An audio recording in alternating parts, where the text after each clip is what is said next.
Hello guys, welcome back to my channel. आज जो है हम जो चैप्टर स्टार्ट करने जा रहे हैं वो है the securities and exchange board of India. ये जो है फाइनेंशियल मार्केट ऑपरेशन का चैप्टर है। ये जो है रिक्वेस्टेड वीडियो है, आपने रिक्वेस्ट किया था कि ये वाला चैप्टर मैं अपलोड करूं, तो यहाँ पर मैं आपको थोड़े नोट्स प्रोवाइड कर रही हूँ। तो हम स्टार्ट करते हैं इंट्रोडक्शन पार्ट से। सेबी जो है वो इस्टेब्लिश किया गया था 1992 में। वो इस्टेब्लिश जो हुआ सेबी, ये securities and exchange board act के जो है, जब वो पास हुआ था ये एक्ट, उसके पास होने के बाद ये जो है सेबी का इस्टेब्लिशमेंट हुआ। कब हुआ था? 1992 को। ये जो बोर्ड है ये इस्टेब्लिश हुआ था कि जो इंटरेस्ट होता है इन्वेस्टर का उसको प्रमोट किया जा सके। जो इन्वेस्टर जो है सिक्योरिटीज मार्केट में डील करते हैं उनका इंटरेस्ट प्रोटेक्ट हो, यानी अगर वो पैसा लगा रहे हैं तो उसको उन पे फेयर रिटर्न वगैरह मिले, ठीक है।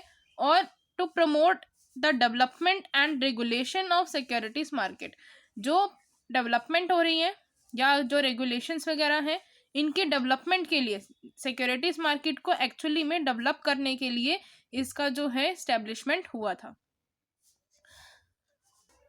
अब सिक्योरिटीज मार्केट होती क्या है? सिक्योरिटीज मार्केट वो होती है जहाँ पर जैसे आपके जो शेयर्स होते हैं इनका सेल बाय सेल होता है, ठीक है। इस तरह का अगर कोई भी काम होता है तो हम उसको क्या बोलते हैं? Securities market. जहाँ पे आप स्टॉक एक्सचेंज का ले सकते हैं, आप अपनी प्राइमरी मार्केट के जो इंस्ट्रूमेंट्स हैं उनका बाय और सेल को इंक्लूड कर सकते हो, ठीक है।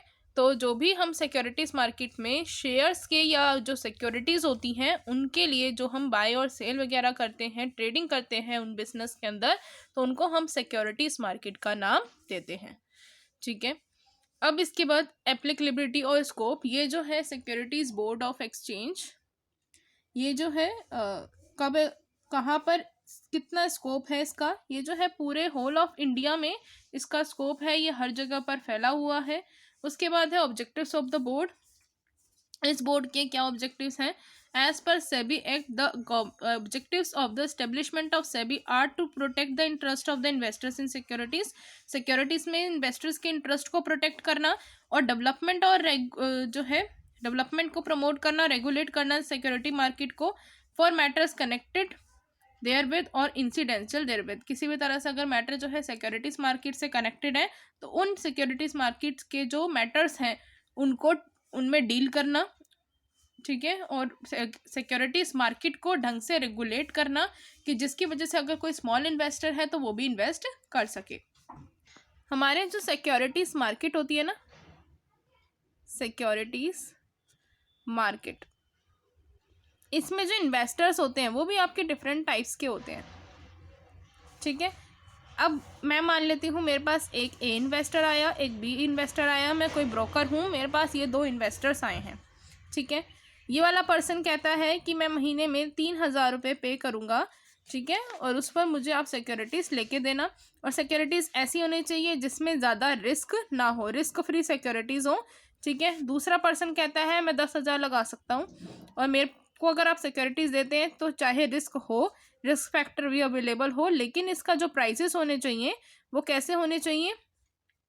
अब मार्केट में क्या होता है, प्राइसेस अप एंड डाउन होते हैं, तो प्राइस ज़्यादा अप वाले होने चाहिए, ठीक है।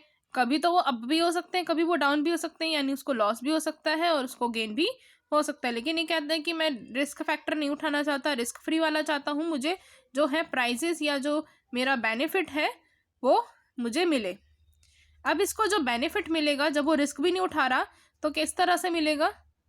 नॉर्मल बेनिफिट मिलेगा या बहुत लो बेनिफिट मिलेगा, ठीक है। लेकिन अगर ये रिस्क वाला जो पर्सन है, अब इसको जो बेनिफिट अगर मिल जाता है, कई बार तो उसको लॉस भी हो सकता है, लेकिन अगर इसको जो बेनिफिट मिलेगा वो हाई मिलेगा, ठीक है। अब ये दो इन्वेस्टर्स मेरे पास आए, मैं एक स्टॉक ब्रोकर हूँ, ठीक है। ब्रोकर का मतलब क्या होता है? एज एन एजेंट, मैं कह सकती हूँ कि मैं एक एजेंट हूँ जो मैं डील करती हूँ। किस में डील करती हूँ मैं? डील्स इन सिक्योरिटीज मार्केट, ठीक है। मैं सिक्योरिटी मार्केट के अंदर डील कर रही हूँ। तो अब मैं स्टॉक ब्रोकर हूँ, मेरे पास ए वाला पर्सन आया, मेरे पास बी वाला पर्सन आया, ये दोनों क्या है? इन्वेस्टर्स हैं। ये हम कह सकते हैं ये स्मॉल इन्वेस्टर है, ये ज़्यादा पैसा नहीं निकाल सकता, तो हम इसको स्मॉल इन्वेस्टर का नाम दे देते हैं, और हम इसको एक लार्ज इन्वेस्टर का नाम दे देते हैं, ठीक है। अब देखो, अब इसी के ऊपर मैं आपको ऑब्जेक्टिव समझाने वाली हूँ। अब हमारे जो मेन ऑब्जेक्टिव्स हैं वो ये वाले हैं। तो पहला ऑब्जेक्टिव है to protect the investors, investor को प्रोटेक्ट करना, so that steady and regular flow of savings into capital market में भी मेंटेन, कि जिसकी वजह से रेगुलर फ्लो रहेगा उनकी सेविंग्स का कैपिटल मार्केट के अंदर। अब मान लो अगर मैं कोई इन्वेस्टर थी, मैंने पैसा लगाया, अब मेरे साथ किसी तरह की धोखाधड़ी हो गई, तो मैं आगे क्या पैसा दोबारा इन्वेस्ट करूँगी? नहीं करूँगी। तो यहाँ पर उनके जो इंटरेस्ट है उनको प्रोटेक्ट किया जाता है कि वो आगे फिर से अपनी सेविंग्स को कैपिटल मार्केट के अंदर बनाए रखें। फिर नेक्स्ट पॉइंट है to ensure the fair practices by the issuer of securities so that they can raise resources easily and cheaply. अब ये देखा जाता है कि फेयर प्रैक्टिसेस भी हों, जो भी इशू कर रहा है सिक्योरिटीज़ को वो बिल्कुल अपने फेयर मैनर में इशू करे, किसी भी तरह का कोई जो धोखाधड़ी है या किसी भी तरह की अनफेयर ट्रेड प्रैक्टिसेस को ना करे, और इस तरह से इशू करे कि जो भी रिसोर्सेज वो इशू कर रहा है they can raise resources easily and cheaply, उनको जो चीप मैनर में चाहते हैं उनको चीपली प्रोवाइड करा दे, और जो थोड़े रिस्की वाले पर्सन हैं उनको ढंग से जो भी उनके लिए सही होगा, जो बेनिफिशियल ज़्यादा होगा वो वाला प्रोवाइड करा दे। To promote the efficiency services by brokers, sub brokers, merchant bankers and other intermediaries so that they may become competitive and professional. जो ब्रोकर्स हैं, सब ब्रोकर्स हैं, मर्चेंट बैंकर्स हैं या किसी भी तरह के अदर इंटरमीडिएरीज हैं, उनको जो है उनकी एफिशिएंसी जो सर्विसेज हैं उनको प्रमोट करें, कि जिसकी वजह से वो जो हैं प्रोफेशनल बन जाएं, प्रोफेशनल ब्रोकर्स वगैरह बन जाएं और कॉम्पिटिटिव ब्रोकर बन जाएं मार्केट में। ठीक है, अब यहाँ पे प्रोफेशनल ब्रोकर या कॉम्पिटिटिव का ब्रोकर का मतलब क्या है? ठीक है, प्रोफेशनल ब्रोकर का मतलब है कि कोई पर्सन, जैसे ये वाले पर्सन्स थे, ठीक है, ये दोनों क्या करना चाह रहे थे, ये 3000 इन्वेस्ट करना चाह रहा था लेकिन रिस्क फ्री वाले फैक्टर के लिए, और ये 10,000 रिस्क फैक्टर हो लेकिन इसको क्या मिले, बेनिफिट ज़्यादा मिले। तो अब जो प्रोफेशनल ब्रोकर है, सब ब्रोकर जो होगा, तो वो क्या करेगा, इसको उसी हिसाब से सिक्योरिटीज़ प्रोवाइड करेगा और इसको इस हिसाब से सिक्योरिटीज़ प्रोवाइड करेगा। तो इसको कैसे पता रहेगा कि आगे आने वाली मार्केट में किस तरह का प्राइस फ्लक्चुएट करेगा? तो ये जो है, अगर इस पर्सन जो है ये अगर हम एस्टिमेशन लगाता है और बिल्कुल करेक्ट एस्टिमेशन लगाता है, क्योंकि ये अब जैसे हम लोग क्या करते हैं, अगर मान लो कि आप किसी एक चीज़ को बार बार रिपीट करते रहेंगे तो वो क्या हो जाता है, उसी चीज़ में वो बार बार पर्सन एफिशिएंट हो जाता है, उसको पता होता है कि हाँ ये चीज़ ऐसी होगी, तो वो जो एस्टिमेशन लगाएगा फिर वो सही लगाता है। उसको पता होता है कि इसमें बेनिफिट ज़्यादा हो सकता है लेकिन रिस्क भी है, लेकिन इसमें बेनिफिट बेशक कम होगा लेकिन रिस्क फ्री है। तो वो इस हिसाब से उन दोनों इन्वेस्टर को अलग अलग सिक्योरिटीज़ जैसे वो चाहते हैं वो प्रोवाइड करा देता है। तो ये थे जो भी ऑब्जेक्टिव्स हैं सेबी के अंडर ये सारे वर्कर्स जो हैं, जो ये सब ब्रोकर्स हैं, ये सारे अंडर काम करते हैं।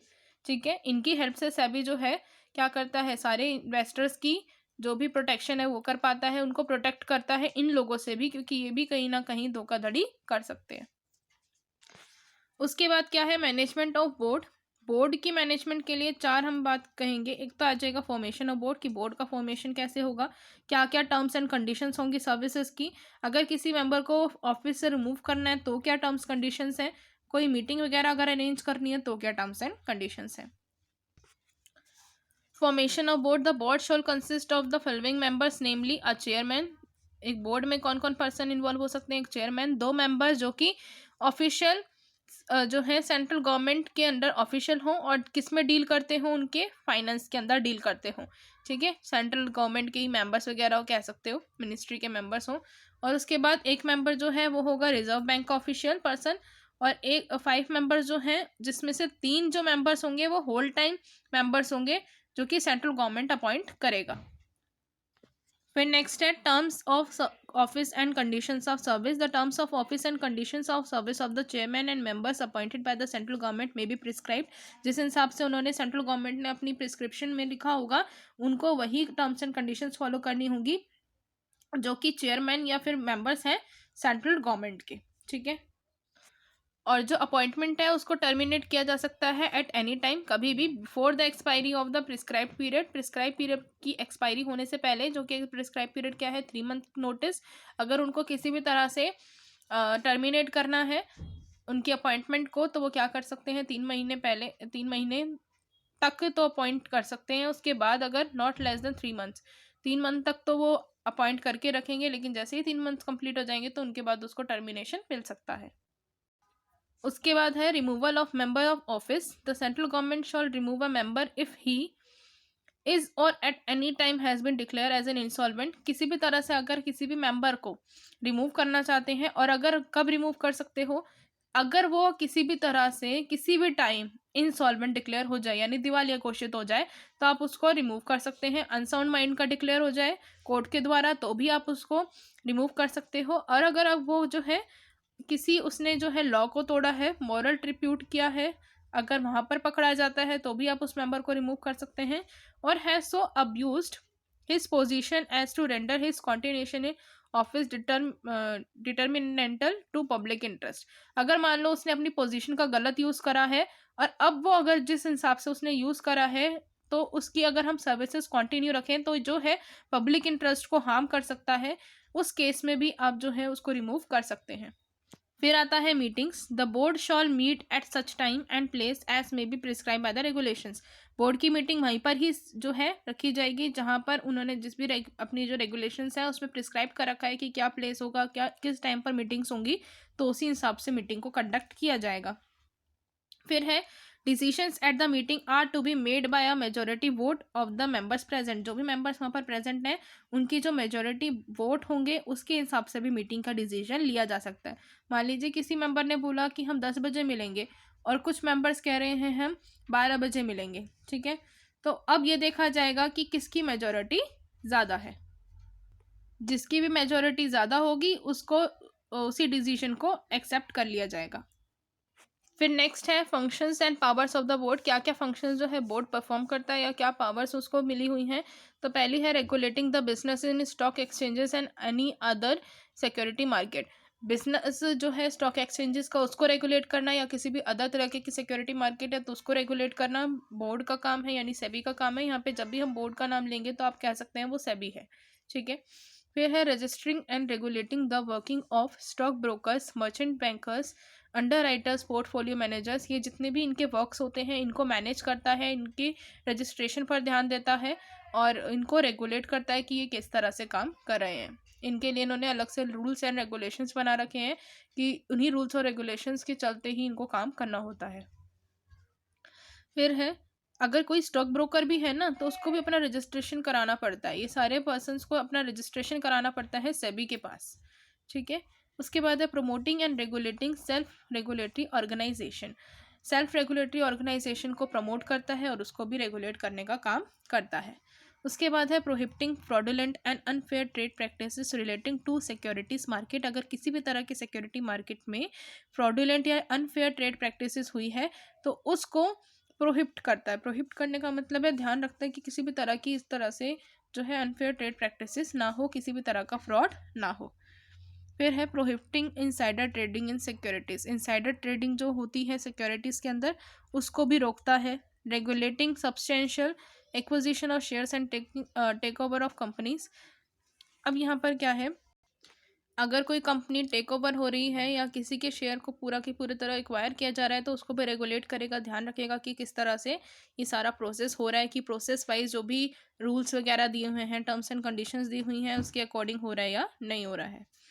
लेविंग फीस और other charges for carrying out the purpose of this section. इस सेक्शन के लिए इन सारी चीज़ों के लिए वो क्या करता है, एक फ़ीस वगैरह चार्ज करता है या फिर किसी तरह के अदर चार्जेस को चार्ज करता है, ठीक है। उसके बाद है calling for information and record from bank और एनी अदर अथॉरिटीज़ और कॉरपोरेशन एस्टेब्लिश और कॉन्स्टिट्यूटेड बाय और अंडर एनी सेंट्रल स्टेट और प्रोविजनल एक्ट। अगर किसी भी तरह से जो भी कॉरपोरेशन या बैंक वगैरह एस्टेब्लिश हुए हैं, ठीक है, जो कि सेंट्रल या स्टेट गवर्नमेंट या प्रोविजनल एक्ट के अंदर हुए हैं, तो उनको बुलाता है, उनसे इन्फॉर्मेशन मांगता है, पूरा का पूरा रिकॉर्ड मांगता है। अगर वो जो है उनकी पूरी इंक्वायरी करता है, इन्वेस्टिगेशन करता है, अगर वो जो है सिक्योरिटीज़ मार्केट की ट्रांजेक्शन्स को करते हैं, ठीक है। फिर है promoting investors education and training of intermediaries of securities market. ये जो है इन्वेस्टर को एजुकेट करता है, उनको ट्रेनिंग वगैरह प्रोवाइड करता है कि किस तरह से सिक्योरिटी मार्केट के जो इंटरमीडिएरीज हैं वो अपनी रेगुलेशंस को करते हैं। इससे क्या होता है कि इन्वेस्टर जो है अपना प्रोटेक्शन खुद भी कर सकता है। फिर है performing such other functions as may be prescribe. जो भी अदर फंक्शंस होंगे वो भी परफॉर्म करता है, लेकिन यहाँ पर जो भी उनके खुद के रूल्स और रेगुलेशंस के अंदर होंगे वो वाले फंक्शंस हैं, तो यहाँ पर इन्होंने वो नहीं दे रखे हैं। फिर नेक्स्ट है सेबी गाइडलाइंस। सेबी की जो है अदर अदर तरीके से गाइडलाइंस हैं। प्राइमरी मार्केट के लिए अलग अलग गाइडलाइंस हैं, डिबेंचर्स के लिए अलग हैं, शेयर्स को इशू करने के लिए अलग गाइडलाइंस हैं, बुक बिल्डिंग के लिए अलग हैं, राइट इशू के लिए अलग हैं। तो हम पहले जो हम गाइडलाइन करने जा रहे हैं वो है प्राइमरी मार्केट से रिलेटेड। तो इंपॉर्टेंट गाइडलाइंस जो हैं प्राइमरी मार्केट से जो रिलेटेड हैं, पहला है कि रजिस्ट्रेशन होना चाहिए मर्चेंट बैंकर का। दूसरा, सिक्योरिटीज़ को वो इशू कर रहे हों, registration of venture capital funds, इन सब की जो है जो भी अगर सिक्योरिटीज़ वगैरह इशू कर रहे हैं तो उसकी भी गाइडलाइंस अलग हैं। मर्जर्स एंड अमलगामेशन, ठीक है, इन सब के रजिस्ट्रेशन होने चाहिए। अगर किसी तरह से मर्जर भी हो रहा है या अमलगामेशन भी हो रहा है तो वहाँ पे ये रजिस्टर कराना होगा कि हमने अपनी कंपनी को अमलगामेट किया है, अपनी कंपनी में मर्जर किया है। फिर है regulation of public issue, objectives and scope of SEBI guidelines. The Capital Issues Control Act 1947 was repealed on May 29, 1992। जो कंट्रोल एक्ट था ये कैपिटल इशू कंट्रोल एक्ट 1947 वाला, वो जो है 1992 में 29 को रिपील्ड हुआ, यानी दोबारा से जनरेट हुआ। It is necessary to issue certain guidelines through which the issue of capital and pricing of the issue by companies can be controlled. ये इसलिए किया गया कि जो भी वो जो कैपिटल के लिए जो इशू करते हैं शेयर्स वगैरह का, पब्लिक इशू करते हैं, तो उसका प्राइस जो है कंट्रोल में रहे, ज़्यादा हाई प्राइस ना हो। With a view to ensure proper disclosure and investors protection, the securities and exchange board of India has issued certain guidelines in this regard. कि जो भी डिस्क्लोजर होते हैं, जैसे कुछ टाइम के बाद जो अपने अकाउंट्स वगैरह होते हैं वो बुक वगैरह बंद कर देते हैं, इशू जो है वो बंद कर दिया जाता है। इन्वेस्टर प्रोटेक्शन का काम, ठीक है, इसको देखने के लिए, इसको प्रॉपर एनालाइज करने के लिए सिक्योरिटी बोर्ड जो है उन्होंने अपनी सर्टेन गाइडलाइंस को इशू किया है इसके चलते, ठीक है। उसके बाद ये जो गाइडलाइंस हैं ये जो है requirement of first issue of a new company, जो फर्स्ट इशू होता है, जैसे नई नई कंपनी खुली है, वो नए नए अपने शेयर्स को इशू कर रही है, तो उनके लिए भी गाइडलाइंस इसने जो है कवर की हैं। और अगर किसी कंपनी, पहले वाली कोई कंपनी है, उसने अपने शेयर्स को या अपने डिबेंचर्स या अपने बॉन्ड्स को फर्दर इशू किया है तो उनके लिए भी अलग से गाइडलाइंस प्रोवाइड की है सेबी ने। उसके बाद है ये जो गाइडलाइंस हैं ये एप्लीकेबल हो जाती हैं जितने भी इशू ऑफ कैपिटल होते हैं, ठीक है।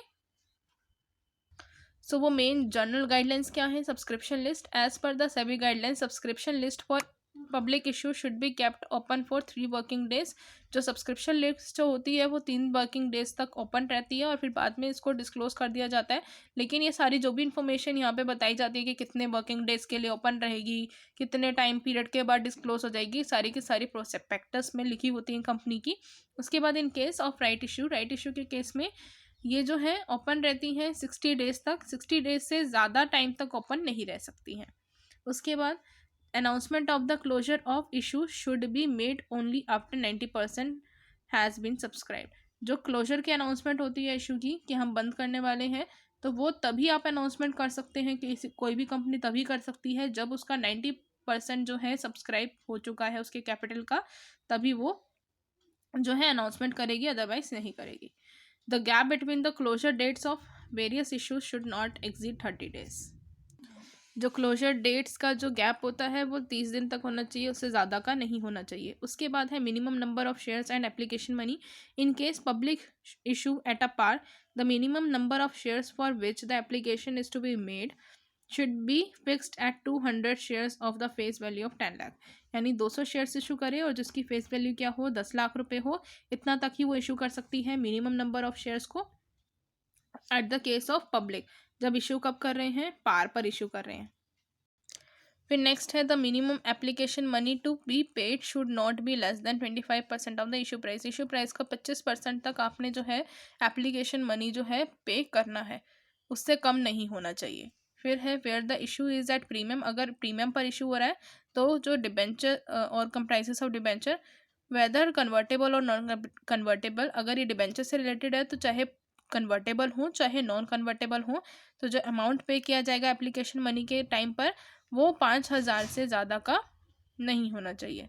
फिर है the successful applicants will be issued share certificate और इंस्ट्रूमेंट इन ट्रेडेबल लॉट्स। फिर जो भी पर्सनस को जो सक्सेसफुल एप्लीकेंट्स होंगे यानी जिनको अब अलॉटमेंट की जाएगी तो उनको शेयर सर्टिफिकेट दिया जाएगा या शेयर इंस्ट्रूमेंट दिया जाएगा ट्रेडेबल लॉट्स में से, ठीक है। फिर नेक्स्ट है over subscription, the issue should not exceed the amount specified in prospectus. आपने मान लो अपना जो अमाउंट था 10,000 रुपीज़ प्रोस्पेक्टस में लिख रखा था, लेकिन आपके पास जो सब्सक्रिप्शंस आई हैं वो आई हैं 12,000, लेकिन आप सिर्फ 10,000 ही अलॉट करेंगे और बाकी की जो होंगी उनको रिटर्न कर दोगे, ठीक है। आपके पास किसी भी तरह का राइट नहीं होगा कि आप उनको रिटर्न करके रखो, अपने पास रखो, इस तरह का आपको जो परमिशन है वो अलाउड नहीं है। Compliance report, the lead managers have to file a report in the prescribed form with in compliance certificate from the chartered accountants to the SEBI within 45 days of the closure of issue। जो lead managers होते हैं उनको एक report file करनी होती है prescribed form के साथ, तो वो जो है वो एक सर्टिफिकेट कंप्लायंस सर्टिफिकेट बनवाते हैं चार्टर्ड अकाउंटेंट के द्वारा और सेबी को जो है क्लोज होने से, इशू के क्लोज होने से पहले सबमिट कराते हैं। और जो कि सबमिट हो जाना चाहिए, जैसे आप अपने अपना जो इशू है वो क्लोज कर दिया, उसके विदिन 45 डेज़ के अंदर सबमिट कराना होगा। आज हम यहीं तक का ही टॉपिक करेंगे, नेक्स्ट वीडियो में हम करेंगे नेक्स्ट टॉपिक। तो मिलते हैं नेक्स्ट वीडियो में, बाय बाय।